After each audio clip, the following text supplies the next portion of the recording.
would you, because this show is kind of an introduction to a lot of Marxist theory, what would be a kind of lay explanation for what Marx called the Lumpenproletariat? Yeah, in its simplest sense, this is a term that Marx and Engels actually invented when they were working on the German ideology. So it is a term that's somewhat peculiar to Marxism. But if you were to translate that in sort of modern day layman's terms, it means the underclass.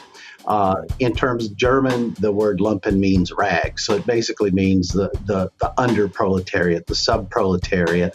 And generally speaking, Marx associated it with people who were chronically unemployed, people who were engaged in underground conspiratorial activities, basically why he referred to them as the dangerous class. That they were what got spun off of what he called the ruined proletariat. These were people who had ceased to work, would not likely work. They were deindustrialized, in effect, de-skilled. And basically, in his view, they were the urban and rural underclass. Okay. So would you say that would be Trump's base at this point? Well, I think that's part of Trump's base. One of the points that they make in the book, and I also make it in the essay that you referenced for the Socialist Project, is that I think there's some remarkable parallels between what's going on with Donald Trump and what Marx describes in the 18th Brumaire with respect to France in the late 1840s and 1850s.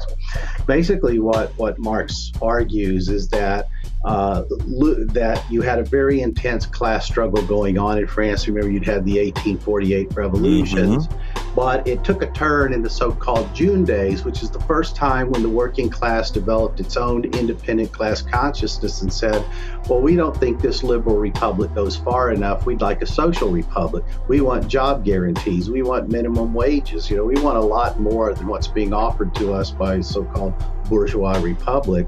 And it was at that point that Louis Bonaparte sort of rises up as this, what Marx called this grotesque mediocrity.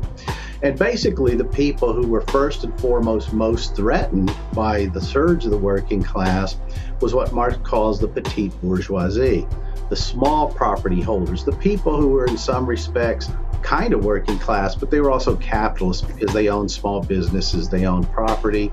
So they favored democracy, but they didn't favor socialism. And then on the other side, of course, the high bourgeoisie, the bankers, the real estate speculators.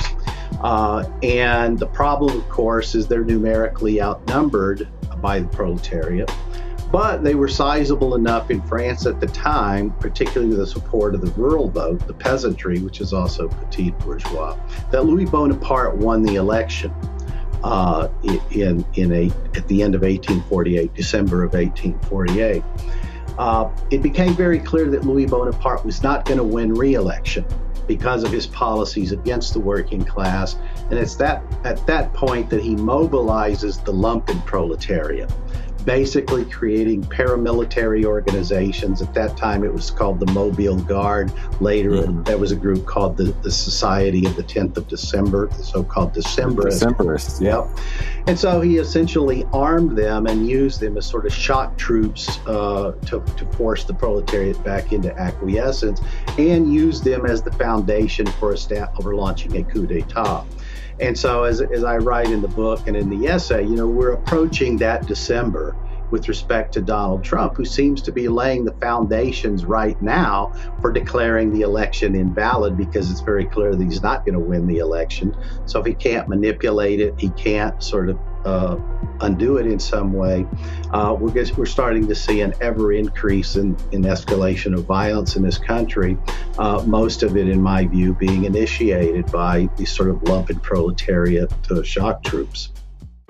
To hear the rest of this show and more, you can find us at This Is Revolution Podcast, Apple Podcasts, Spotify, SoundCloud, Podbean, and wherever else you get your podcasts. We also have a featured show on the Zero Books channel on YouTube. Oh, don't forget to hit that subscribe button. This is Revolution.